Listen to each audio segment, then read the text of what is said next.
সুনামগঞ্জ ১ আনিসুল হকের নেতৃত্বে জামালগঞ্জ জনসভায় ২১ দফা বাস্তবায়নের অঙ্গীকার।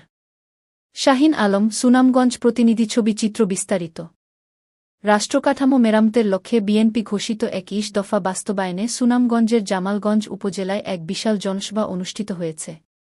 শনিবার ২৩ আগস্ট বিকেলে জামালগঞ্জ উপজেলা বিএনপির আয়োজনে উপজেলা সদর মাঠে এই জনসভা অনুষ্ঠিত হয়। বিএনপির ভারপ্রাপ্ত চেয়ারম্যান তারেক রহমান ঘোষিত ২১ দফা কর্মসূচির প্রচার ও বাস্তবায়নের অংশ হিসেবে সভায় লিফলেট ও প্রচারপত্র বিতরণ করেন সুনামগঞ্জ ১ আসনের ধানের শীষ প্রতীকের মনোনয়ন প্রত্যাশী আনিসুল হক। সভায় সভাপতিত্ব করেন জামালগঞ্জ উপজেলা বিএনপির আহ্বায়ক কমিটির আহ্বায়ক আলহাজ্জ শফিকুর রহমান। যৌথ সঞ্চালনায় ছিলেন উপজেলা যুবদলের যুগ্ম আহ্বায়ক মেহেদী হাসান রোকন এবং ভীমখালী ইউনিয়ন বিএনপির সদস্য আবু সায়েম। প্রধান অতিথির বক্তব্যে আনিসুল হক বলেন, জনগণের ভোটাধিকার ফিরিয়ে আনতে তারেক রহমানের নেতৃত্বে ২১ দফা বাস্তবায়ন জরুরি।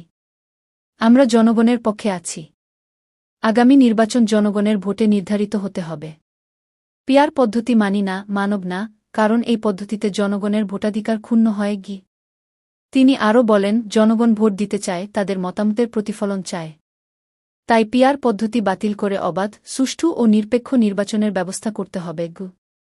বিশেষ অতিথি হিসেবে উপস্থিত ছিলেন জামালগঞ্জ উপজেলা বিএনপির সাবেক সাধারণ সম্পাদক শাহ মোহাম্মদ শাহজাহান, ধর্মপাশা উপজেলা বিএনপির যুগ্ম আহ্বায়ক এস.এম. রহমত, জুলফিকার আলী ভুট্টো, তাহিরপুর উপজেলা বিএনপির আহ্বায়ক মো.